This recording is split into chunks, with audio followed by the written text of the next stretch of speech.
good. It's very good, and I'm sure that you talked a lot about this in your workshop. About storytelling, not so much. This guy with a creature around him. The nose. No, no, this no. one. This with, This one. yeah, The youth yeah. eater. I was really.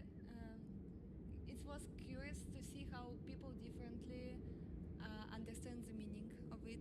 Why he's trapped in a creature. I called it youth eater, but it's one way to analyze it. How you can explain it. Some people thought it's how when you go to the industry, Yeah. when you get a job, Oh yeah, for sure. daily job. You're taking away it's taking away your life. Yeah, and You're spending 16 hours a day sometimes. so someone else when you get into family responsibilities, same thing You could can interpret this so many ways. I mean, your description says when you're not aware that you're being eaten alive. Yeah, and I think of 1,000 things. It can just be that alone. in many situations. Yeah. And I like when there's a lot of ways to interpret. Yeah. it. So do you spend when you create a piece? Do you think about what meaning is going to be behind the piece that you're going to create before you do it, or do you come up with that as you're designing? I can, but I try not to focus on it too deeply. I'm not trying to message something in particular. But many of these views, it's not. I mentioned that I was inspired by a book. Interesting. Oh yes, Confessions of a Mask by Yeah. Yukio Mishima. Yeah, and the story was there that the guy was really amazed by young guys dying, and there is a painting how guys is arrows, like he's killed by arrows. Interesting. But he's so beautiful and young, but he's killed. And how he loves this concept, and he's a gay guy. Interesting. So it's yeah, but I got more into that after that and looked for more pictures. There are some photographers who also love the subject, so I took some photographs and paintings that have similar subject of death of young guys. Interesting. Yeah, and I wanted to do something by my own. So the story isn't mine. I took it from. You were inspired by that to create something else. Yes, but I just changed the setting, changed the thing that's killing, Yeah. and it's another piece. Right. No, it's a beautiful piece. It truly is. And this, could you define what the creature is? It looks almost squid-like, but it's almost your own design. The good thing about these creatures like that you can give it to it any shape you want, because it have tentacles and you can place it whatever. So I try to place it the way that they're together looks like a triangle shape. Interesting. I see. So yeah, it's the creatures like that serves really well with the composition. Yeah, they're very fluid. It's very fluid. You study composition. Did you learn composition through school, or did you learn this afterwards? I watch a lot of tutorials and videos. Yeah. One is on top of my mind is a New Masters Academy website, and they have Glenn Vilpu, who's giving lectures about compositions, and he just take a lot of classical images and explains why they placed the characters this way, and he does a lot of lines showing how the character leads into another character, because in Renaissance age they drew a lot of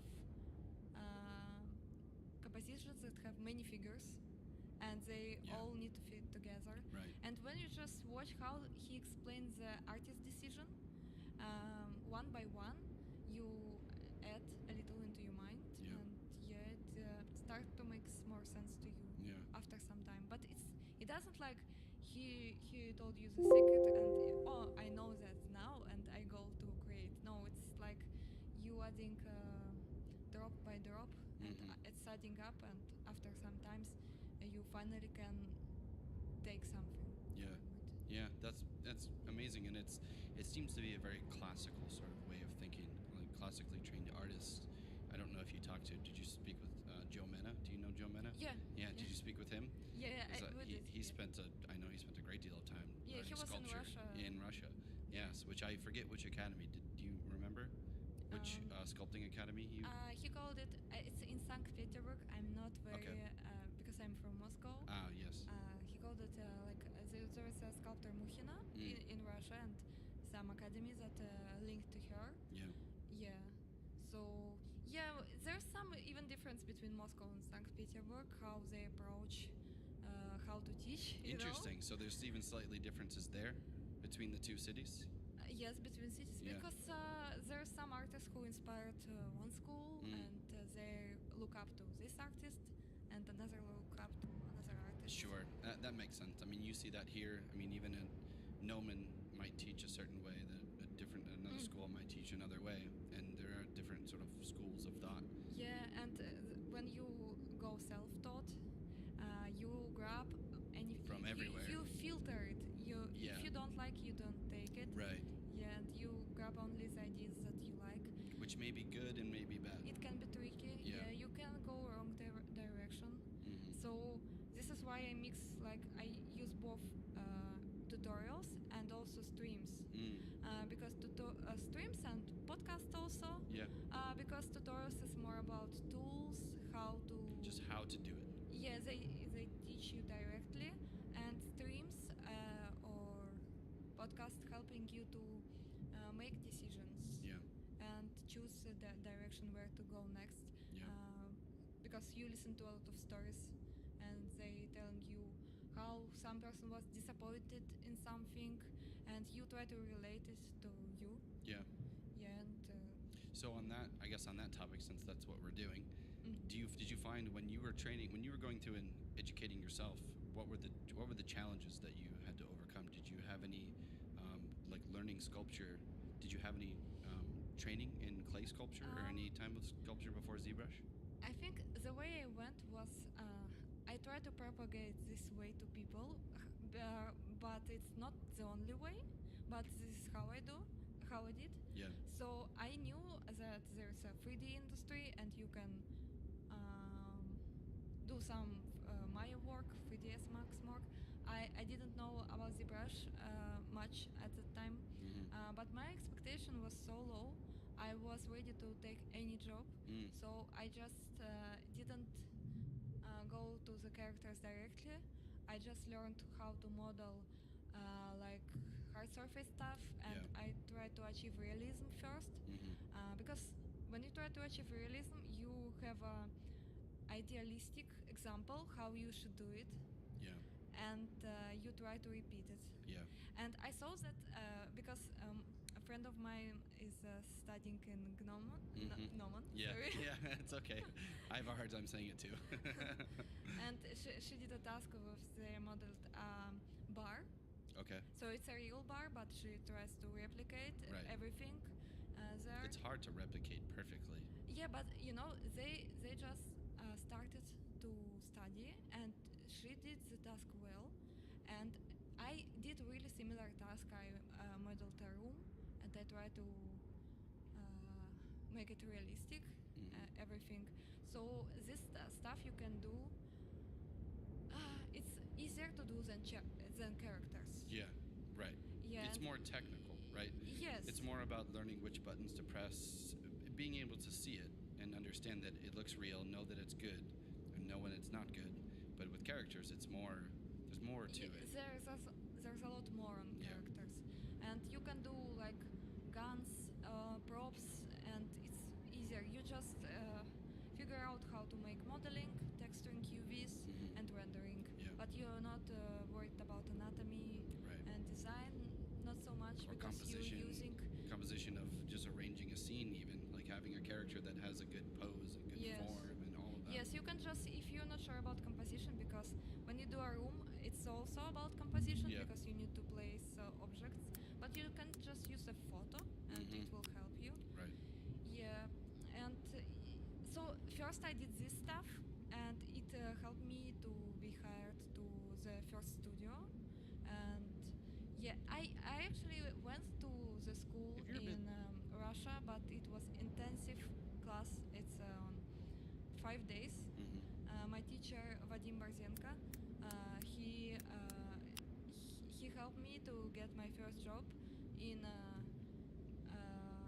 1.5 year after I taught with him. Wow, that's very quick. That's very fast. 1.5 years? More or less, yes. Yeah. Yeah. Yeah. And this was where was this job? In Moscow. In Moscow. Okay. Yeah. For a studio or for? He worked in an animation studio, and I didn't even consider working in an animation studio.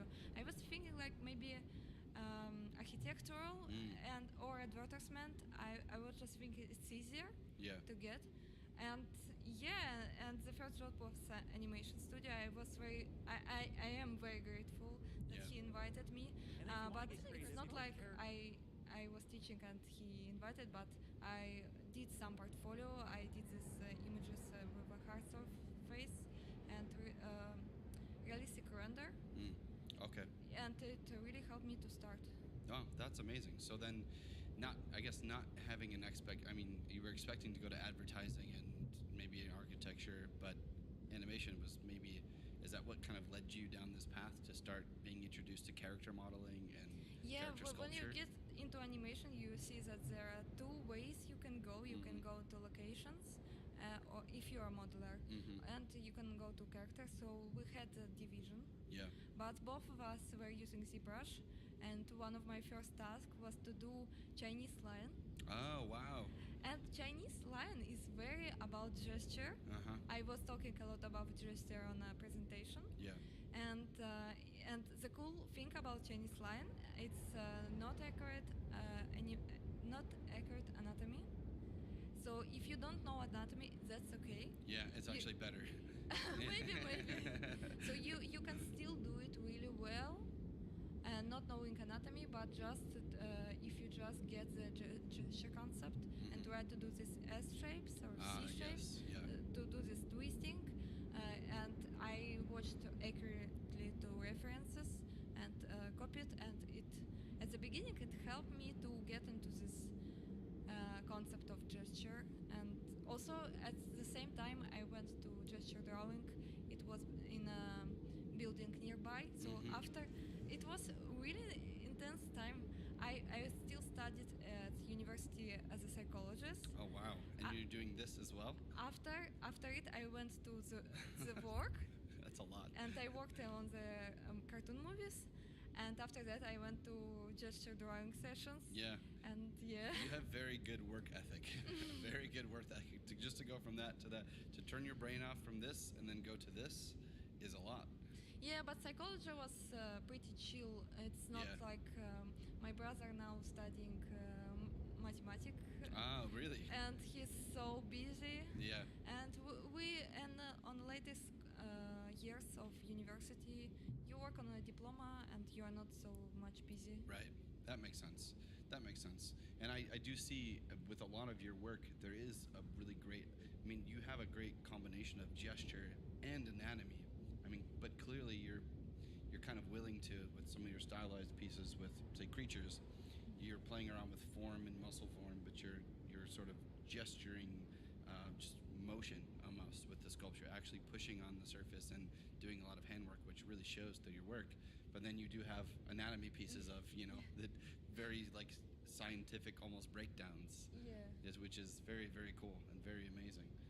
I try to use it together and try to exaggerate a little bit the muscles with this gesture idea. Yeah. And many people, and it's quite obvious that I'm inspired by Bev Kavanagh, and she does a lot of stuff like make the anatomy stronger by these clay strokes, and following strokes, she follows strokes the anatomy forms, and how she combines bones with muscles, like how she make bones really sharp. Yeah. And how the sharp so bones. like areas in like an elbow Yes, where you have like a sharp edge. Yes, for beginners, it's my very common feedback that people pay less attention to bones and make everything too soft. Right. And you want to combine sharp areas with soft areas. Yeah. And this is how it. Like you have collarbone, you have hard, clean edges, and then you have soft shoulders, but you have. In this joint traps, and you have deltoid going in, then you have chest muscles going across. Yeah, with delta it's interesting that girls usually have this shoulder bone very very pronounced, Yeah. and delta is not such. Right, so it's more of an angle than a round. Yeah, in the Yeah. bottom. So Yeah. at the top you see more shoulder joint, shoulder bone instead of delta muscle. Yeah. If the girl is lean, and people don't notice that, and they ignore the shoulder, and they do only delta. Yeah, right. No, that's good advice. And people don't notice that, and they ignore the shoulder, and they do only delta. Yeah, right. No, that's good advice. Yeah, that's very good advice. Anatomy is very challenging to do, and you seem to be able to sort of translate many male and female figure forms, but then a lot of creature design too, and character design with animals and everything. So it's clear that you just have an understanding of these things, and I'm sure that your workshop was very helpful to the artist. Yeah, I hope so. Oh, I without a doubt, I know that it was. Yeah, this one. Oh, this is wild. Yeah, this have a time lapse at the bottom. Yeah, you can open it. So you like to use? I see you do a lot of clay brush. Do you like the clay brush, clay tubes? Clay build-up. Clay buildup. Yeah. H polish at all? Yeah, my tip to people that reduce the stroke on lazy mouse. Yeah.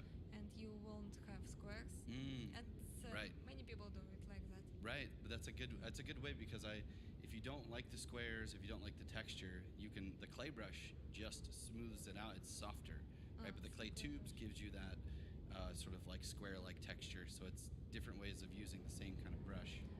And people like prefer different. It's not like there's the best brush, but people prefer it go differently. Yeah. Some people use only clay. Yeah. Some people use only clay tubes, clay build-up. Right. Yeah, and some people use clay build-up, but they decrease focal shift. Yeah. So the square alpha is softer. Right.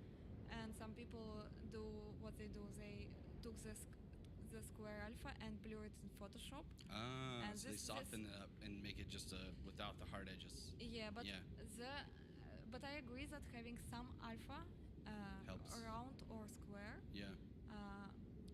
I don't know how it works, but somehow it makes experience better. So for standard, I also put alpha. Yeah. I took it from Sakaki. Oh yeah. Okay. Okay. Which is, I mean, the Damien standard brush is just a modification of the standard brush with an alpha. To get that very like clean line, those like hard grooves, and taking one brush and just adding an alpha to it can change it all, which does make a big difference. And yes. Sometimes. Sorry. No. Yeah.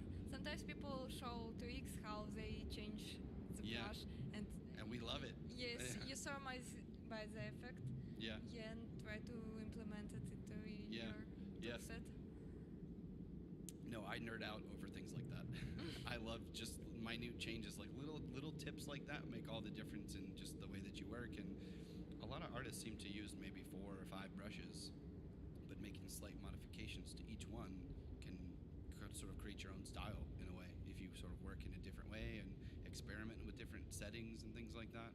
How many other, do you tend to use just basic sculpting brushes, or you do any hard surface modeling in ZBrush at all? I have some that are very popular among internet, like orb cracks. Very popular. Yep, yeah. I have those. And both for hard surface and organic stuff too. Yeah. Yes, some like that I have, and I added some. Some have just some particular alphas. Yep, I have some on my toolset, but I didn't make them by myself. Most of them I just took it from another artist. Okay. Yeah. No, that's great. A lot of artists do that, and there's a lot of brushes in ZBrush too. I don't know how much you experiment with the existing brushes. Yeah, and because spiral brushes and all kinds of crazy ones. Yeah, because of that you need to watch someone who tell you about brushes. Yeah, no, for sure. And that's hard because not a lot of people seem to experiment with some of them. Like a lot of people use a lot of the same ones, like move brush, standard brush, clay brushes, Damien standard brush, the clay tubes, H polish, snake hook. Snake hook is a really good one. And that seems to be, that gets you very, very far. But then there's things like warp cracks and people that make their own brushes, and there's all kinds of libraries. I talk pretty often, and at the summit I talk about in a portfolio review. What can really help with brushes and technical stuff is if it's too hard for you to sculpt it on a surface, if you detach it, if you break it up, it might be easier. Yeah, work on separate parts. Yes. Yeah. For example, I did it for face when you do planar face. Yeah. You know, everything is polished. Yeah. Each plane. Yeah. I just broke it up into separate meshes. Oh, that's smart. And assembled together like a constructor. Yeah, that's great. Yeah, and it's easier to handle each shape separately and then pull it together. Yeah. So a lot of artists seem to be doing that now, where if you look at a drawing even of the figure, you can draw like simple primitive objects, even circles, cylinders, circles, cylinders. Yeah, it's very similar to that. Just sort of deconstructing it and not seeing it as one whole piece, and it's easier to move around and manipulate and. Yeah, exactly. Yeah. If the subject is too complicated for you to understand, you just disassemble it and assemble it back. Yeah, that's very great. It's the way how we learn. Yeah. Usually, yeah. No, that's very good. So now that you are, so you work in Moscow in animation, video games. Yeah. Do you currently work for a studio? There's not one particular studio. Are you freelance? Yeah, freelance. Okay, so you work freelance for multiple studios. Yes, the project is can be 1 month, 2 months. 2 months is pretty average. Yeah. The length of a project. Yeah. And mostly doing character work. Is that what you focus on? Yeah, mostly characters. One of my most common clients, my most stable client, Yeah. is Access Studios. Okay. When I started, when I switched from a studio to freelance, it was 2016, and how it was. Yeah. I worked on a project that was closed, and they moved me into another project that wasn't so the same level of fun. Ah, okay. And why was that? Very different styles. It was a game company, and they did different sort of objects, projects. Yeah. Yeah, and at the same time, I finished my character Blade Dancer Girl, the Dark Elf Girls, with 2 blades. That's a beautiful piece. Oh, thank you. Yeah, yeah. Yeah, and after that, I had some offers from studios to freelance for them, and Axis was the one that offered me, and it was a good timing that at the same time there was project switching in the studio where I worked. Yeah. So I decided I can give it a try. Yeah.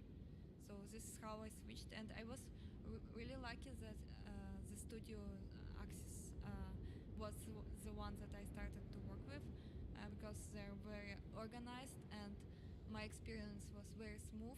Yeah. And yes, as a first serious freelance job, was a really good choice. That's amazing. No, that's very good. Some of these pieces that you have in this sort of style, I guess, in these studios, do you find that this is the style that you end up designing in, or is it all kinds of totally different things? It's mostly it's different. Yeah. And so this is things that you do in your personal work. Mostly, yes. Yeah. Yes. Are you maybe seeking to find a way to do this more often, maybe professionally? When I talk with people about it, how they want to find a better client who fit more. Everyone is struggling with that. Sure. Everyone wants to get a better client who and do exactly what they love. But I think it's always will be a struggle. You always want something better. Yeah, and of course. The work is just work, and there's a lot of routine stuff, a lot of repetitive stuff, and I just treat the work like it's a thing I need to do. For a living. Right.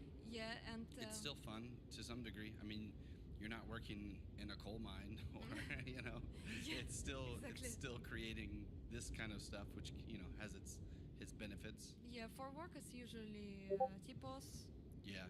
and I most often have some concept Okay. which was given to me to do. Sometimes they ask me to do some improve the design Okay. or elaborate the Yeah. design. Yeah, it's I'm scared to do that, Yeah. but I try my best. Is that a to new do. thing for you? Yeah, it's getting more and more Yeah. recently. Yeah. The Well, that's good. I think yes, that's moving, progressing in your career to a place where yeah, they want you to we, we revise. we see it like in future. I'm not sure that it will be division like that. You draw and then someone else sculpt. Yeah. Maybe it will combine some way, Mm-hmm. and one person will do both. Yeah. Hopefully, I think that, I mean, and you do. I have seen in your artwork, you do have a lot of 2D paintings, 2D drawings as well. Not Not a lot, but you have some. not as much as I would want it to do. Yeah, yeah. I mean, this takes a lot of time, and I know that. I mean, for me, since I started using ZBrush, which was ZBrush 3, however long that is, I used to draw all the time, and now I don't draw at all because if I'm gonna spend time on artwork, I want to go in and I prefer sculpture now and modeling that way. But I feel the same way. It's just not being able to, not setting enough time to draw and just sketch.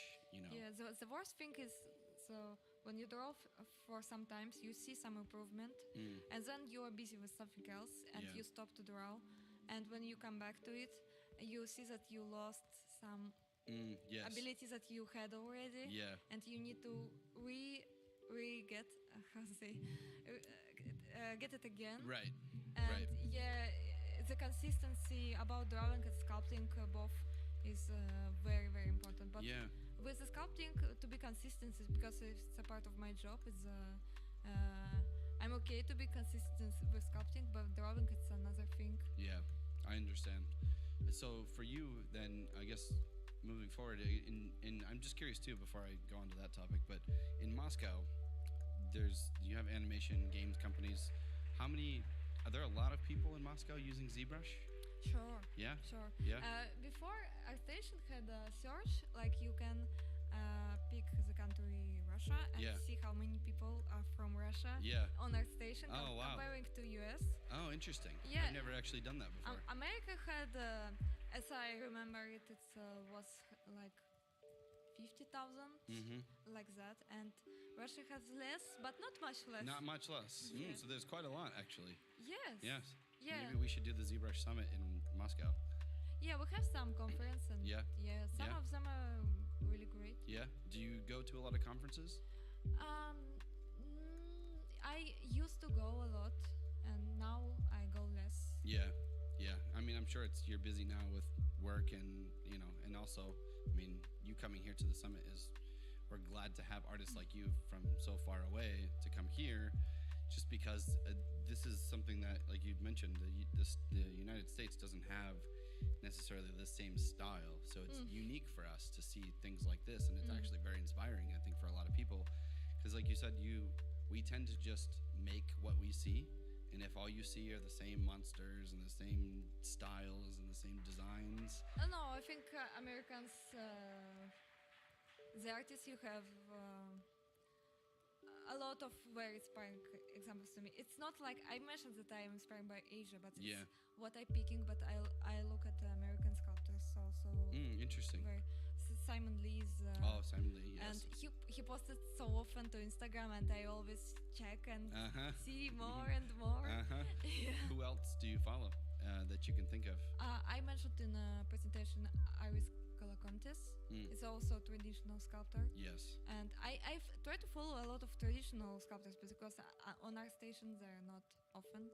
Yes, right. There's more digital artists in ArtStation. Yes, Instagram is a place for people who's outside CG. Yeah. And you can go more widely for inspirations. Yes, for sure. That's a good point. And yeah, and and ZBrush Central is ZBrush only, a lot of just ZBrush artists, but there are a lot of different people. I mean, Zilong, for a lot of us here, having Zilong from China is amazing because he's got such a deep sort of history and sort of understanding of just classical sort of artwork in China, which is very unique to see for us. And we would love to see more artists artists from other places. But yeah, it's funny how art communities exist in one place, and sort of trying to follow people in different places it's almost it's kind of a challenge to figure out places to get inspiration from. Yeah, Andrew Krauss. Andrew Krauss, yeah. Yeah, who won the award last night. Yes. Yeah. He have a workshop in Las Vegas. Yes. And I watched, I've followed his works too. And he have a video on YouTube how he makes a girl with anatomy features very detailed, and how he adds muscles and on top of smoothing everything. Yeah. And the video have music, and I watched it. I'm so in love with it. Yeah. It's a very beautiful video. I And recommend it's you to beautiful watch music. it. Yeah, beautiful music. Yes, Yeah. it's not just a scientific video of muscles. It's a creative sort of thing to watch. Yeah. And you have a lot of people like that making workshops in their area where they live. Yeah, Andrew used to do his workshop here once a year. He would do it in the Nomen Hangar, and there would be maybe 30 people, and it would be for 3 days, and he'd have a model in the center, and they'd have a ring of people all around on Cintiqs and ZBrush, and they would go through one whole male figure or female figure. Oh, cool. And it was amazing. But now he's so busy now. Doing it in Vegas is kind of the next big thing for him. But he's amazing. Yeah, it's what I really miss living in Russia. Yeah. That I can't go to their workshops. I can, but it's more difficult. Sure.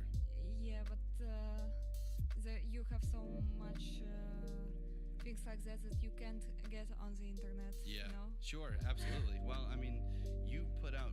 I've noticed in your art station you have links to your Gumroads and your videos. Do you have any other things that you'd like to share with people that are watching, or any places? Now's the time if you want to. Like if you go to the About section, I believe you do have links to. This stuff is usually some websites asking you to make off some work. Yeah. And I don't want it to be lost, and I just put everything here. I see. Oh, that's great. So Art Spotlight, tips to quick 3D sculpts, those kinds of things. Yeah, some interviews and these Russian streams at the bottom. Oh yeah, that's perfect. Yeah, so you do those streams on YouTube. Yes. Yeah. They're 6 hours long. Many of them. That's very long. That's amazing. You just need to increase your speed of the Right, video. just turn it on ×3. Yeah.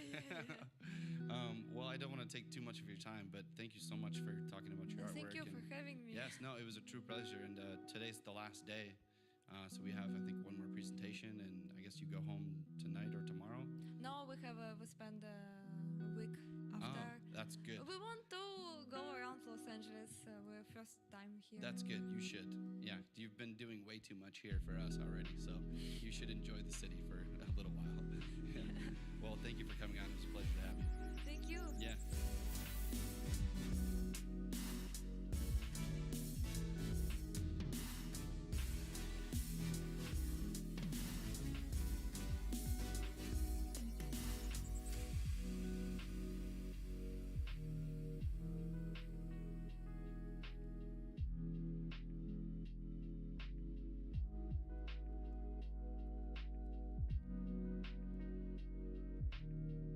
Welcome back to the ZBrush Podcast. I want to thank you all for tuning into zbrushlive.com and the ZBrush Podcast wherever you're listening. We want to take just a quick moment to talk about ZBrush subscription pricing. And if you follow the link that we have provided in the description, you'll see that we do have a 1-month price for ZBrush, which is $39.95 a month, or the 6-month pricing, which is $179.95 a month, or the perpetual license, which is $8.95. And that currently is a one-time cost that never expires. So we assume most of you that listen to the podcast already own ZBrush, but if you have friends or people that are interested in getting into digital sculpting or ZBrush, all of this information can be found by following this link.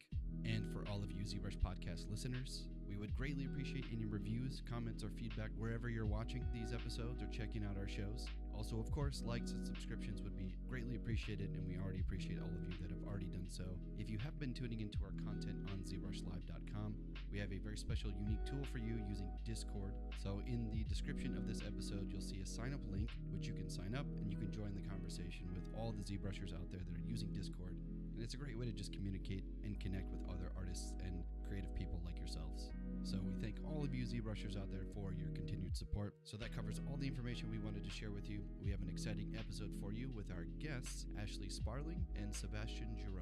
The pair of these guys are character artists at Ubisoft in Quebec City. Ashley is a lead character artist and Sebastian is a character artist. And the pair of these guys sat with us at the ZBrush Summit, where they also participated in the Sculpt Off competition, and they actually accepted the award for Game of the Year on behalf of Ubisoft Quebec Studio, which we gave to them for the ZBrush Awards. It's an incredible game, Assassin's Creed Odyssey, that they both worked on, and the character work is insane. And sitting with the pair of them, it was a blast to sort of just have a conversation with them about their process, what it was like working together, working with a team of artists. We're going to post a link directly in the description that is going to take you to the post where you can see all the character artists' work and all the artists who were involved in the project, so you can kind of get a breath on everybody who's involved for this project. And these guys were so much fun to talk to. You can really get a sense for the camaraderie, and we talk a lot about just what it's like to work in the games industry and working as character artists and what kind of goes into it. So it's an episode you don't want to miss, and we had a lot of fun in this conversation. So let's get right to it with Ashley Sparling and Sebastian Giroux.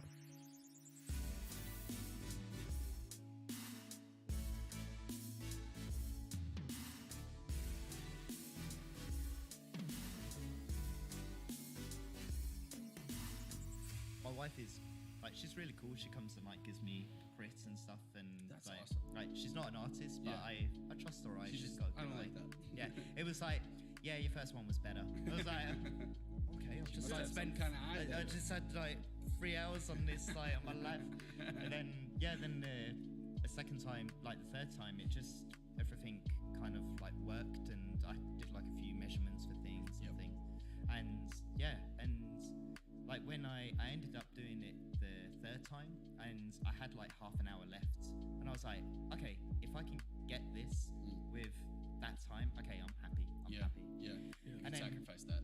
Yeah, and then when it was in the actual competition, like all of the elements that I thought I wasn't gonna put in, like when I looked at the time, I was like, You were doing great. oh man, I've got like another like half an hour left. I was like, okay, so I can like add those bits in that I didn't think I was Then gonna be the able to pressure add. goes solid. even lower, Yeah. and then that's one of the things I noticed. Like I was just like, because I was like, I only had like 15 minutes left, but I actually saved the PSD. So I knew like in my head, okay, whatever happens, now I got like something locked in. Yeah. So after that, I went back, and then I started like to fix my thing. But you know, as soon as I did that, like the stress level, which was not like super intense, but still there, just went like a notch down. So it became even nicer to actually work in that That's environment. Like anything, like the anticipation of something, where you're just like, you have such a high expectation that you have to meet. If you can surpass that and just forget about it, or just get it done to a place where you are good, it's like, whatever I do after this doesn't matter. Like it's just icing on the cake. Yeah, basically. no, definitely. Yeah. But I think as well, because like, I mean, for me, like at work, I don't get 3 hours to like sit down and just sculpt, because having to run around everywhere, people come up, ask you questions and stuff. And for me, it was kind of like, oh man, I've got 3 hours just to sit here That's and gotta sculpt. be awesome. Headphones on, and like when the music comes on, oh yeah, man, this is magic. Yeah, Like you but- would say, Music is so so essential. like, I Music kept is on so like essential. looking over to Seb, and it was like I was bouncing my head, you know, that's my track, you know, like It's so good. I'm going with this. Yeah. So That's yeah, so no. great, man. Well, I mean, the awards is going to be tonight, so best of luck to both of you guys. Thanks, Thank man. you. Hopefully, it's not too much of a competition between you both. No, no. You guys I seem mean, friendly just about the it. fact that we Honest made being it. here is like, Yeah, man, that's it. I think for me, like, I think I already won. You know, just being like with amazing other like sculptures and all, and just like the experience. I mean, Yeah. that's for me. It's like the journey more than anything That's else. so great to hear. So yeah, I think no, everybody shares that same sentiment. Right? Yeah. Like, I don't think there's anybody here that's coming in to like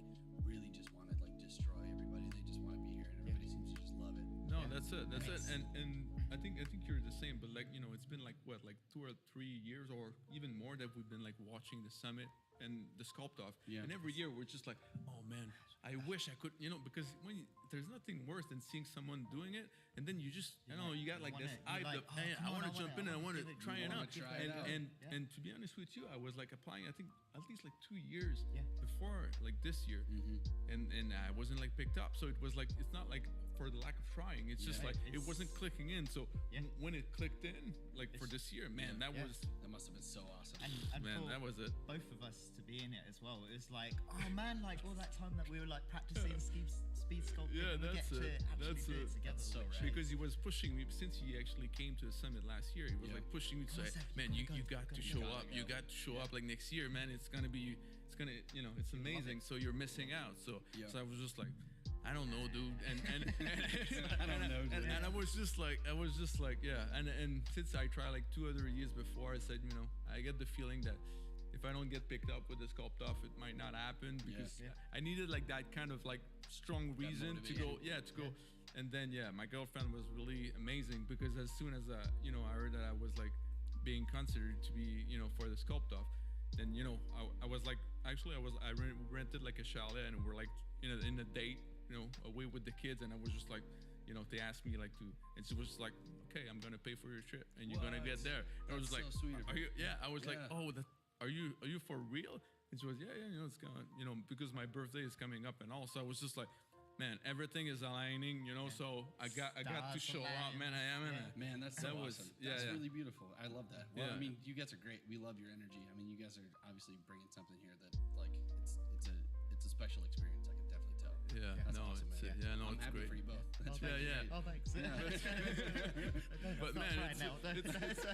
but it's one of the things, you Should we hug? Yeah. Oh, We get told off for tapping the table. yeah, that's it. It's gonna be like a, like a Yeah. remote, like a remote. That's it. But funny. yeah, but Well, you guys got to tell me. You got to tell me a little bit about Quebec City because you guys are both at Ubisoft in Quebec City. Yeah, man. Yep. So tell me about your positions. What do you guys both do there? I guess actually, if you want to go first. Well, I'm a lead character artist there on Gods and Monsters. So Okay. on this project. So Yeah. first time being a lead on a project. Mhm. So it's pretty sweet. That's Pretty exciting. Congratulations. Thank you. Yeah.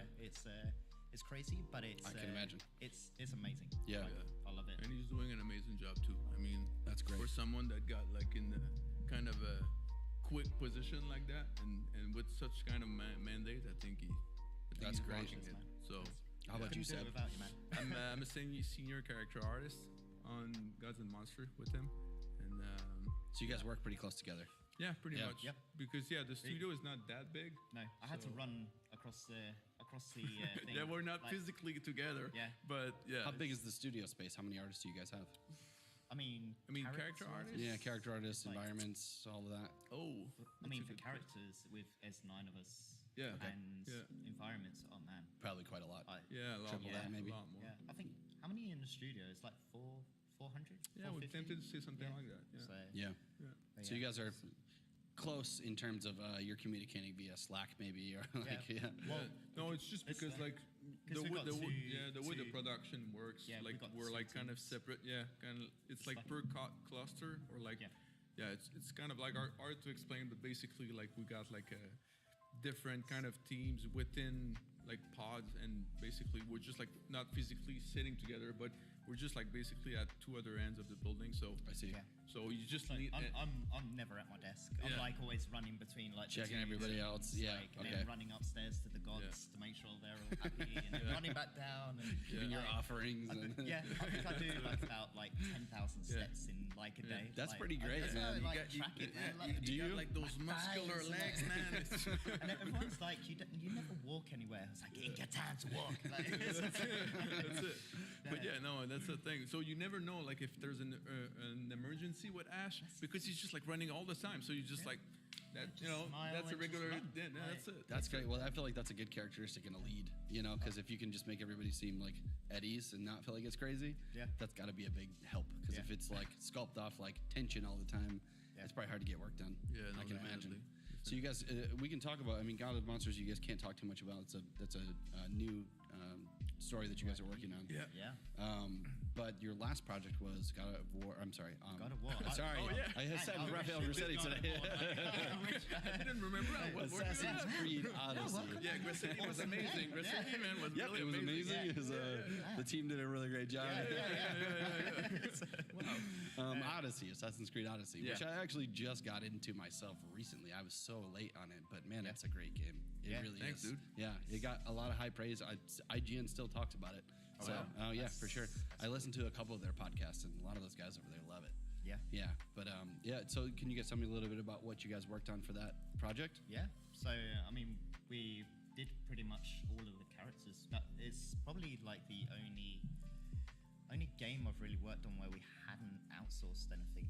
So you did it all like, in-house? We did like a couple of things except at like the mythical creatures.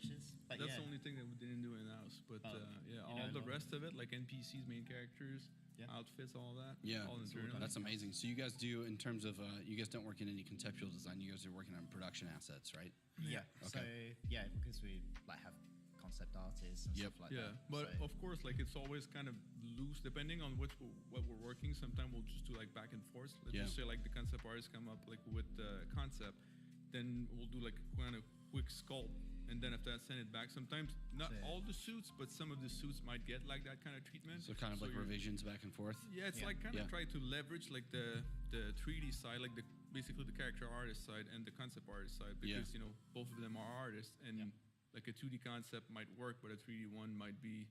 So we're like trying to leverage it. So interesting. Like so you don't kind of force yourself to stick it to one medium. You can actually kind of use both or whatever works best for the project. Pretty much. Oh, that's great. I think the result actually show up like better afterwards. So. Yeah. I do see a lot of conceptual artists seem to be using a lot of 3D now, and I just would think that it might be a lot easier for a concept artist to kind of block something out and then pass it off to a production artist. But maybe in that case, it doesn't work in a production I pipeline. mean, we did it a few times with some of the creatures, like Gab, our character concept artist. He was doing the Cyclops, I think, trying to get the head right for the Cyclops. Yeah. Spoilers. Like, sorry. I feel like the game's been out for quite a while. Yeah, okay. Spoilers. But like he was like trying to work out some stuff, and then then he fired it over to us, and we like kind of like took it to the next level. Yeah. So, Yeah. What was your guys' favorite part about that game? You know what? It's pretty cool because none of the heads that we used were scan data. They were like literally amazing, like sculpted in ZBrush. And stuff. So for me, it was like kind of nice to be able to get like a really good quality with heads by sculpting it. By actually sculpting it, which a lot of times a lot of people will do scan data to save time. Yeah. Was that just because you had more time in production? Well, I think it was because we all just wanted to sculpt heads. Oh, that's awesome. And I think the aesthetic as well. You know, that's one thing like to use scan heads, but usually you need to do a lot of cleanup and all. But sometimes you don't retain that kind of like charisma. I don't know if you saw like yesterday the presentation with Beyond Good and Evil. I saw parts of it, but I didn't catch all of it yet. I was doing an episode. But basically, Pascal was showing like the scan data versus like the revised one, and you could clearly see like a good gap in between, and starting from scratch like with the new ad, it definitely give you like something. I would be tempted to say that it's like something with more personality. Like you can get a character in it. So not saying that scan's bad or anything like that. But it's a different. You get like a different result. Sure. Different vibe. Yeah, so Beyond Good and Evil, I guess that's a good reference because it's so character driven and they're going from like real like conceptual references. It looked like I saw I don't know the pig's character's name, but it was like they went through multiple iterations. They even had like a physical representation. It was like an anchor. It was like this like angular, almost like pentagon shaped like metal thing that was like supposed to represent this character, which is like that's a really cool way to connect the dots. And like it adds another layer to character design that like makes it so much more personal, right? Yeah. And I get that with scan data. It's like if you have a lot of assets that you just have to shortcut time, that's just what happens a lot of times, right? But that's great for you guys that you actually got to do that. Yeah, that's amazing. And so you're dealing with a lot of human assets. Did you guys you said all the creature designs are outsourced?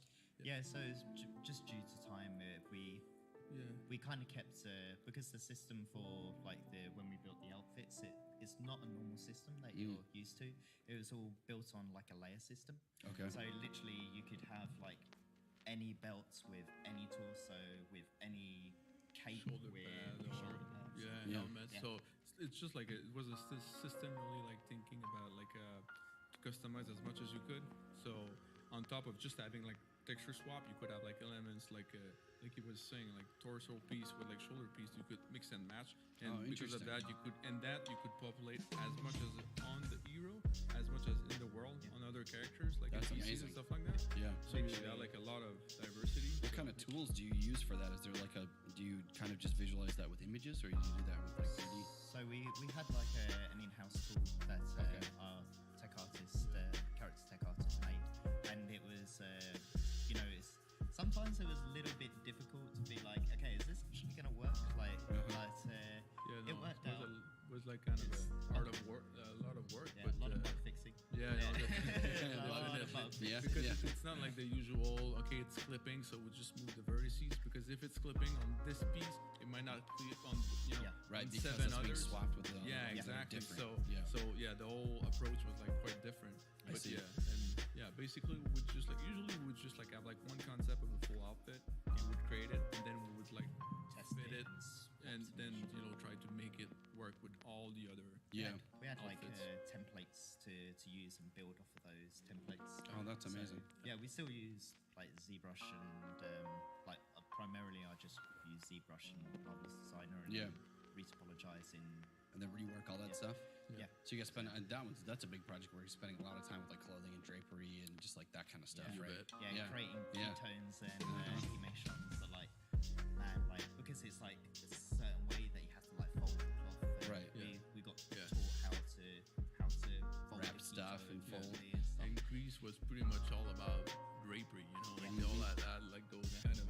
For sure. And even like back then, I knew that some of them were like folding it in a certain way because they, since they didn't have like T-shirt with like logos on it, that was like a way to have it like more custom per person. Yeah. So they would all put like the folds like in a certain way depending on who they were. So Right.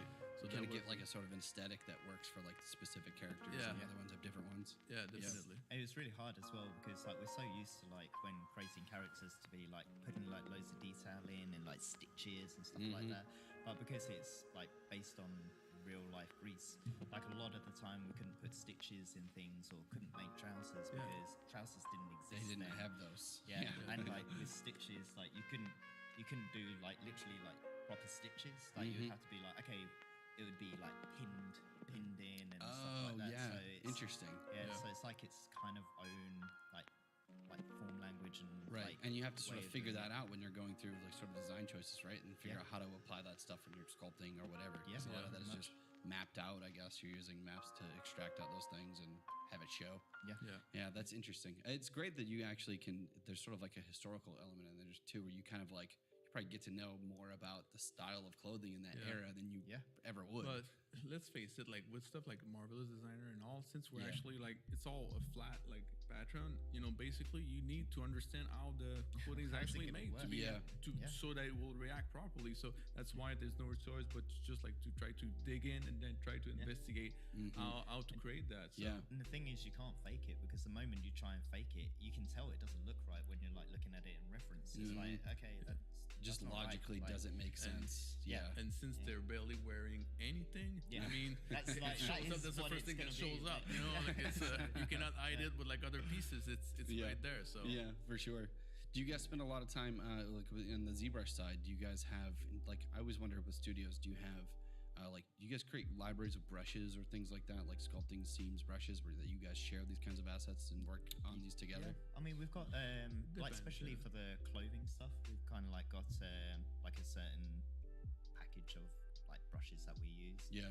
And like some things, like some people might go, oh yeah, I made a brush like a Z, Yeah. like a Z tool for this. or Mhm. whatever. But sometimes, like right now, it's a weird time for like game production because we use a lot of Substance Painter, and there's so many cool tools. Like let's just say like stitches. Yeah. Now you got like the choice of going with stitches like right on the iris sculpt and then just like put them back in Yeah.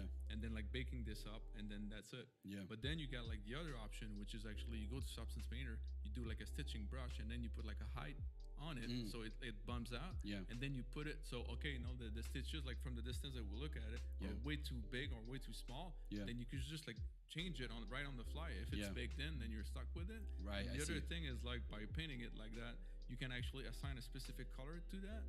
Of course, you could always like do a color ID with insert IMM brush Right. with stitches in ZBrush to try to compensate. But yeah, that's always like kind of depends on really what the artist prefers. I see. But there's like kind of like more than one avenue to actually to get to the best results. Oh, and that's like that with a lot of things, even just in ZBrush alone.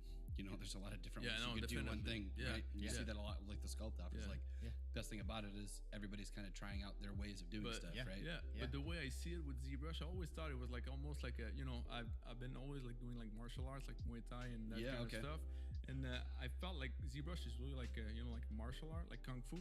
Basically, there's all I've never kind heard of it talked about that way. Yeah, before. but there's like all kind of like Kung Fu style, and every time you're just like, oh, okay, you're like Fu Manchu kind of fighting style, and it's just like, I'm doing like the crane style, and they're just like, oh, I never seen that style, you know, like it's that's amazing. Like, you know, like everybody got like his way to actually practice the heart. So it just doesn't hurt when it hits you. That's the thing. Only your heart when it crashes. Maybe your ego if it really goes wrong. But I mean, if you're really doing it the wrong way, like if you're doing every single stitch one by one by one, and then somebody shows you like an IMM curve brush, you're like, man, that hurts. I've been doing it that way for a really long time. It hurts for the, you know, in the good sense. So that's very true.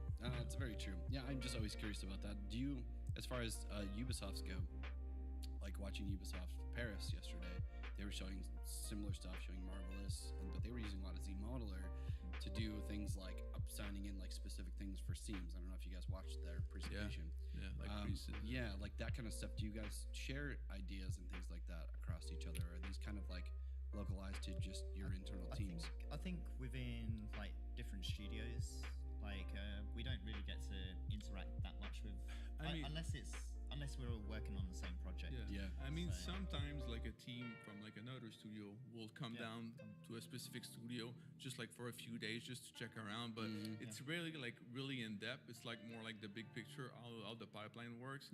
If there's like something really specific that might have like a big impact, but most of the time it's really more like just like those guys, we didn't know them like before we came to the summit, and basically we talk to each other and then we try to, you know, like sync up like a Skype thing, or, you know, go there directly and then learn about that thing specifically. Because if not, then it's not like I think it's too hard like to track down like that sort of stuff. Although Ubisoft do like a GDC thing, but it's called UDC. UDC? Okay. So like it's all of the studios. And you can all meet up together and have sort of like a conference. It's mainly in Montreal that does it. I think so. Like, and you guys go to this every year? Yeah, they do it every year. So I've never been to it. No, so I don't really. It's not a mandatory thing. It's just like invite if you want to go. Okay. Pretty much. But that's the thing. Like most of the time, I didn't see like a whole lot of things like artists. It's more. You know, wise. It's more like programming, game design, like that sort of stuff. Materials and shaders and development side. That's interesting. Well, as far as you guys being at Ubisoft, what were you both doing before this? How long have you guys been at Ubisoft now? I've been there 3.5 years now. Something like that. Yeah, 3.5 years. Okay. So, before then, I was at a company called Lionhead, working on Fable Legends. Oh, I know Fable Legends. I didn't know Lionhead. It's it's no longer. They closed it down. So okay, that's unfortunate. There to the end, and unfortunately, we never got to release Fable Legends. That's too bad. But then the Ubisoft heard about Fable Lionhead going scooped down. you guys up. And they were like, "Hey, ever thought about coming to Canada?" And I was like, "Oh my god, yes." Where was that located? It was in back in the UK in Guildford. So and I was like, said to my wife, "Do you want to go to Canada?" And she was like, "Yeah." Like, so we were like, They flew me out there, had the interview, and that's great. So you've been there for 3.5 years. How about you, Seb? For me, like Ubisoft in general, it was like in Quebec. It's only been like 2 years, I think, and a half. But the thing is, like when I started in the industry, I was like more in the VFX and film. And then I moved on. I had like the chance to actually get into Ubisoft Montreal in the cinematic department, and then that's when like I spent like 6 years overall. Like I think I only spent like 1 year with the cinematic, but then after that I moved like with game production. And then I spent like 6 years overall. Then I moved to Quebec City. I was like trying to transfer from Ubisoft Montreal to Quebec City. Ubisoft Quebec City, but at that time no job was available. So I actually moved to Beanox, which they were working on Call of Duty Remastered, like Modern Warfare. So I worked there for I think a year and a half. and then I moved like to Quebec City, Gotcha. Ubisoft. That's great. Yeah. So you were working in cinematics for a little while. Yeah. That did you find that to be different to what you guys are doing now, just in terms of? I would say yes, because like usually like I feel like the game constraints for the game engine are a lot more restrictive than the cinematic one. Yeah. Usually like texture budget and all, like just make it nice, like there's no real like texture resolution or number of texture that you can use. Right. And of course like, you retopo as well, and we're going through the rigging just like in game, but yeah, in general it's just like make it pretty as much as you can. Yeah. So yeah, no, it's I look forward to, this is a really hot time now for real time, as it's getting better and better, and games are looking so much better, and you almost don't have to rely on cinematics now, where you get like very amazing results. And companies like Blur and all the other ones that work on amazing cinematics are almost like their own sort of artwork and art form. But then in the games world, it's like you guys are in. It's got to be an exciting time being in a company like Ubisoft, and I'm sure. You can't talk about this project, but projects like this, I'm sure, it's just getting better and better all the time. We're probably getting a little bit more, sort of less restrictions. I bet it's probably going up over time. Yeah. definitely. It's definitely it's cool to see. Like for example, on like Assassins, like it was all in-game cinematics that we did, and it's so cool because then you can like, even though like we create all of our textures. Like once they get in game, they get crunched down to like a 1K or something. Yeah. But you create it like at a 4K, and then in the cinematics they can push it. Yeah. So then you can see you're like, the specular on the face and stuff like because that. Cinematic, they're still real time, but they're not like gameplay real time. Right. So they can, and usually like they don't display as much asset like, in the shot. So they got more budget like performance wise. Yeah. So. That's really cool. Right. Yeah, that's interesting. Do you guys, as far as like staying in games, do you guys like, as character artists, this is probably, it's a good place to be because you have a lot of freedom to, go from one project to another. You guys spent how many years on Assassin's Creed Odyssey? So 3 years or something. Yeah, but 3 years since I only got there in 2 years and a half, Yeah, the project was already going on from when start to finish, but you got through majority of it. It sounds like. Yeah, I would say that. And then being able to go on to something new is sort of like a fresh start. Yeah. Like as creators, Fresh, do you guys quick find start. that? Yeah, fresh, quick start. Yeah. So it's like a 9-month. Yeah. 9-month product. Yeah. So, Yeah.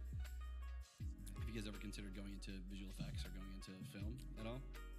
I thought about it. I did a bit of like 3D printing stuff. Oh, interesting. I worked for a company that did a lot of stuff for like Louis Vuitton. Yeah. And like their shop window displays. Yeah. So that was kind of cool because it's like a lot of the stuff that I did, it was like prototyping, and like we would like mill stuff out. So like we made like these massive ribbons that would go from like one end of the room to the other, and that would be in like all the Louis Vuitton shops. Wow. So it was pretty cool, like some of the things that we had to do. So we basically made the molds, and then it was like milled and things like that. Yeah. So yeah, it So sounds like this is before Ubisoft. Yeah. Okay. This is before Lionhead as well. So I see.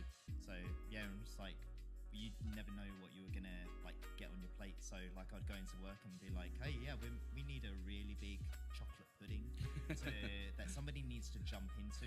So it's like, okay, cool. I like sculpted up a giant chocolate pudding, and That's amazing. then like that day send it off to the millers, and like we'll come back and like a couple of days, and like you get this like big chocolate pudding, and then we'd there and like paint it up like hand traditionally and stuff. Wow. So The practical side of that is interesting. Do you guys? It always seems like when I talk to ZBrush artists, everybody kind of has like when you go home, if you have time, since you guys have kids. When you go home. Yeah, or if you go home. 4 a.m. man. 4 a.m. If you get that time besides sculpt off stuff, like what do you guys like to work on? Do you guys still work on character work, or do you guys still? You bet. Well, I'm doing the ZBrush live when I can. Yeah. But no, definitely. I think I don't know. Like everybody got like a different perspective on it. But for me, I get the feeling that at work, you're basically paid to produce art. But sometimes I don't feel like you're always leveraging everything that you got to offer, or sometimes you'd like to go in a direction that might be interfering with where the project want to go. And even like sometimes you build up like frustrations, like you don't like the way it's going or the decision, but you're getting paid to do it, so you do it.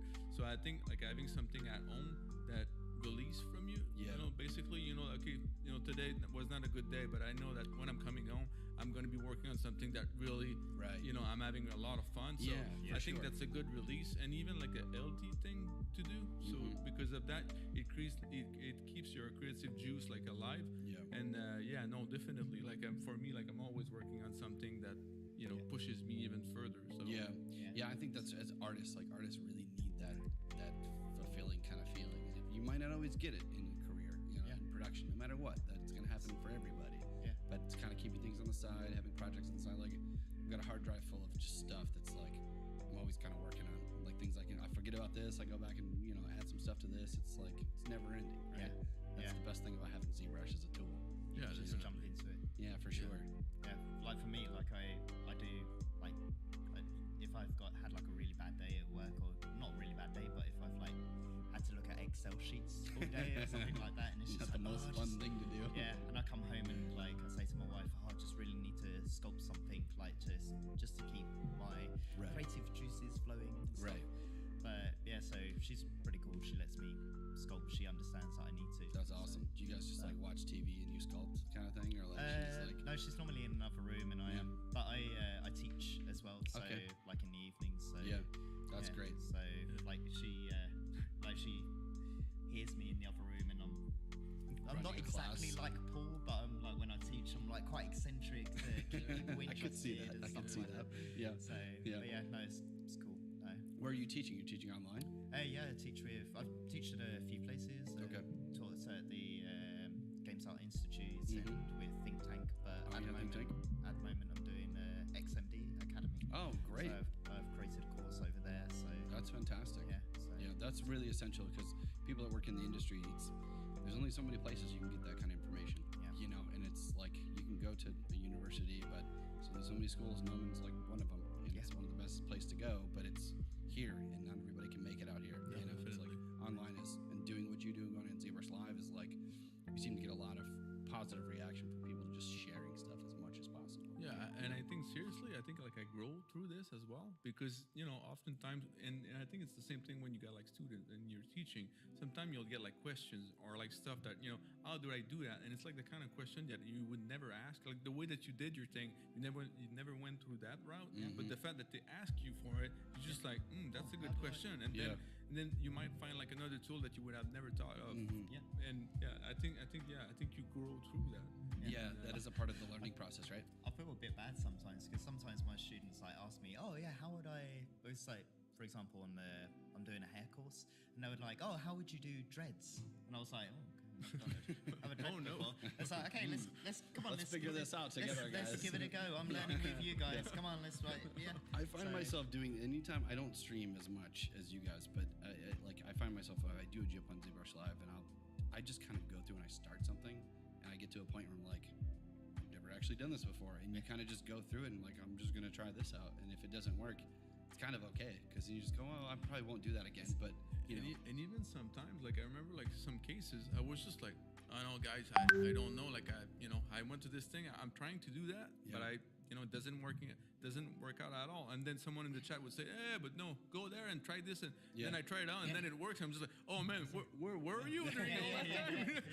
That's great that you're open to that, though. That's a great quality. No, to so have, I think it's like a kind of a give and take. So you're kind of on a journey together. It's like we're it's great to have people there in the chat and like talking to you and like kind of just watching. It's like maybe we should try that. Yeah, okay. But seriously, I felt like the whole ZBrush Live experience. It's really more like imagine like the three of us. We're all in the same room. We're all sculpting at the same time, and then we're just like chatting. Exactly. And we're just like, oh man, I'm stuck. So like you just like come in and you say, I don't do that. That's how I perceive it. Like that's how I would. So it doesn't really matter the skill level. We're all just doing our thing and just like chilling together. So that's awesome. No, it's a great way to look at it. I feel like do you find that to be somewhat like what it's like in the studio, like when you're working with a group of artists where you can actually go to somebody's desk and go, like, hey, I got this problem I'm trying to figure out, or they might just be there and you're talking about it. No, definitely. Like I think it got something. It's like you're there together as a team, and everybody wants to like be the best that they can, and like sharing that knowledge and helping each other out is what makes a really good team. And it's like even like when people find stuff, it's like, oh man, I didn't know this, and it's like, hey guys, have you seen this? Like, is this tool or whatever? And it's like, oh yeah, and And that's one of the things that we struggle with is, we're always trying, we do so much on the streaming side, ZBrush videos, the classroom, all of the stuff that we're putting out. But even then it's like, to get people to see all of the things that you can do, ZBrush Live has been one of the greatest things. If people find the time to actually sit and watch streams and watch a lot of people, you get all kinds of stuff from different people. Like watching individuals, like you're going to do it one way, you're going to do it one way, somebody else is going to do it totally differently. And you can sort of like cherry pick things out of there and just like put that in your little library of stuff. And it's like the more stuff you have, the better it is when you get to a problem. It's like, I could do dreads 10 different ways. I guess I'll try this one, and if it doesn't work the next time, I'll try another one. Then eventually you got to get a little, it's like an evolution. It's like an evolution of yourself as well. And it's really weird. Like my wife gave me, it's like putting yourself like out your comfort zone a little bit to like develop. That's a good yourself. point. And it's funny, my wife gave me a little card, like it's like one of the things that she gave me, and it was along with the screaming goat. Along with the screaming goat, just next to it, But it said on this card, magic happens when you're out your comfort zone, and I think it's That's awesome. true. When like here, like we're completely out of our comfort zone here. We're hermits. We like sit in, sculpt, and magic does happen when you're out there. Like it definitely does. Just like the people that you meet and stuff. If you don't give it a go, and if you're not out your comfort zone, right, you never know. For sure. And especially coming to a place like this where you're around people that are like-minded enough, and you're getting exposed to people, even though it might be, challenging to like go talk to somebody you haven't seen but haven't talked to before, or somebody that you don't know how to approach them. It's like everybody seems to have that trouble. But once you sort of get those conversations going, especially tonight, there'll be like a keg and food. It's like that kind of like everything loosens up, and it's like, oh man, this is like the best, and people just love it. And we've had a lot of repeat artists just coming back every year for that reason, I think. But it's an addiction. I'm addicted to this place. That's awesome, man. I love that. Cool. But to be honest with you, like my feeling, because it's my first summit, and I feel like up until now, basically, because I get the feeling everybody comes here like from different part of the world, and they come alone to rent like an Airbnb or a hotel, and then they come here, but they come here clearly like to meet people, like to be like alikes and talk about that. So every time that I was just, because most of the time what just happened, I saw the face of someone that I know online, but I never talked to, and it just like jumped beeline right to him. Directly, man. I was just like shaking his hand, and of course, like everybody's like super receptive because you came for this. But then I know that there's like the shyness factor. Sure. But I was just like, man, I'm only here for 3 days. Man. I want to shake every hand I can, man. This is the thing, like Rossetti's amazing, but I'm so scared to go up and talk to him. And literally, as we like walked he's just walking standing right in. there, I was like, man, hey, hello. Oh man, like it's like it threw me off. You just get put in these situations. Yeah, that's and it's just like, oh man, hey. Yeah. That is the best part. I wish we could do this more often, and I wish we could make this bigger. I mean, we're getting better and better at it every year, and like the setup. This is your first year, but the setup outside is we're getting more like energy and more action and more sponsors, more booths. I think one thing that would really help out, actually, it's because that's one of the things that I found like that was like harder was we know a lot of each other's work, but we don't always know each other's names or face. Right. So the thing is, you talk with someone completely clueless who he is. It happened like with George, and I forgot his last name, but basically this guy is like the clay sculptor. Yeah, exactly. He's been with Brett Briley, and I met George for the first time this week. Okay, and, he's awesome. But incredible. But for me, like I've been using his stuff as reference for the longest time. For me, like one of the benchmark where I want to get at, like. And basically, I was talking. You're talking with to him. this guy. You didn't even know. But no, not at all. And then he was just like, "Oh, here's my card," and it was like, and then I look at the card and it's like, "Man, this rings a bell." And then it just clicked, Wow. And I was just like, Seb starts screaming. It's like, like the goat, man. So no, I think it's amazing. Well, what do you think we could do better? Because I mean, we try, we give you guys these. This is the thing. Like for us, like it's pretty cool to have these, but it's too low. Yep, it's too low. It's too low, and it needs just like. We just wear like a face mask. Just a sticker with people's names on. You know what? Brett Briley's been yelling at me about that for 2 years now. I know. He's like, just get hello, my name is, and just put it right there. Yeah, or maybe like even like a small picture when you when you do the registry. It's your face. No, but I mean a picture of your work. I would love like to have a picture of your work. Let's just say you got like workflow piece. You just put it like next to your name on it. That's when you thing register. that Brett Bradley's a wise guy. He's been saying that a lot. He comes in with his shirt with his artwork on it, and he's got his user like hand